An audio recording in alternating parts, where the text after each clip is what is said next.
ચલો ફેમિલી, તો 8:30 વાગે આપણા મિની બ્લોગને ચાલુ કર્યું છે અને હું તમારા સાથે 60 સેકન્ડની ક્લિપ શેર કરું છું. એટલે એની અંદર ઘણું બધું બીજું હોય, પણ જે મેન ક્લિપ હોય તો યુટ્યુબમાં જ્યારે હું જોઈન થઈ હતી ત્યારે મેં વિચાર કર્યો હતો કે કાં તો મારે ખાવા પીવાનું અને કાં તો મારો ડેલી રૂટીન અને થોડીક હસી મજાક તમારી સાથે શેર કરું છું.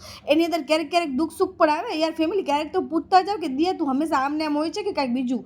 તો અત્યારે જિંદગીમાં ઘણું બધું હાલે છે, પણ હું તમારી સાથે શેર નહીં કરી શકું કેમ કે વિડીયોઝ હાલતા નથી. તો બસ સવારે કેળું ખાધું, પછી આ ચણાનું શાક ગ્રેવીવાળું તનુભાભી મને કીધું જાક ટેસ્ટ કર, તો મેં તો ખાઈ જ લીધો.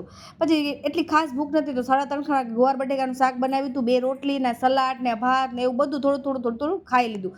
આજે 11 હતી એટલે મેં નથી રાખી, મારા સાસુમાએ રાખી હતી. હવે ટૂંકમાં હું તમને એમ કહું કે અત્યારે અમારા ઘરમાં થોડુંક છે ને અગડમ બગડમ હાલી રહ્યું, જેમ કે મારા સસરાની તબિયત થોડીક સારી નથી, તો સાસુમાં હોસ્પિટલ છે, તો એ સાબુદાણાની ખીચડી હોસ્પિટલ હલાવવાની હતી. અને બસ પછી થોડુંક આ ચટક પટકના કારણે જ મારી બોડી મને સપોર્ટ નથી કરતી. એમ કહે છે કે તું આ બધું ખાવા પીવાનું બંધ કર તો હું તને સાથ આપું, જે મારાથી થતું નથી. પછી બસ બીજા 2 ભાઈ અમારા 10:30 વાગે ઘરે આવ્યા. 2 ભાઈ મીન્સ એક દર્શન અને એક તનુભાભીના હસબન્ડ, એટલે કે એક મારા હસબન્ડ ને એક તનુભાભીના હસબન્ડ. અને પછી બધા ભેગા બેસીને જમ્યા કરે. ચલો કાલે મળીએ.